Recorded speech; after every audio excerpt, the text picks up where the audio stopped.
Hello বন্ধুরা, সবাই কেমন আছো? আশা করি সবাই ভালো আছো। চলো জাপানের এই নতুন জায়গাটা তোমাদের পরিচয় করিয়ে দিই। এটা তাচিগাওয়াতে সোয়া কিনেন পার্ক। এখানে এন্ট্রি ফি হলো 450 টাকা।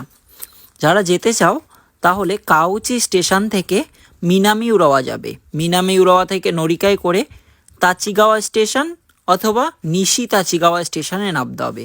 নিশি তাচিগাওয়া স্টেশনে নামলেই পার্কটা কাছে হয়। আর এখানে খুব সুন্দর ভিউ, প্রত্যেক দিন প্রচুর লোকের সমাগম। এখানে দেশি বিদেশি প্রচুর লোকজন আসেন।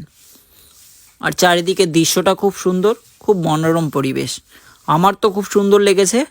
আর এখানে নানান প্রজাতির টিউলিপ ফুলও আছে। টিউলিপ ফুলের ভিডিওটা পরবর্তী ভিডিওর মাধ্যমে তোমাদের মাঝে তুলে ধরবো, সমস্ত রকমের টিউলিপ ফুল। আর এই ভিডিওটা কেমন লেগেছে কমেন্ট বক্সে জানিও। সবাই ভালো থেকো, সুস্থ থেকো।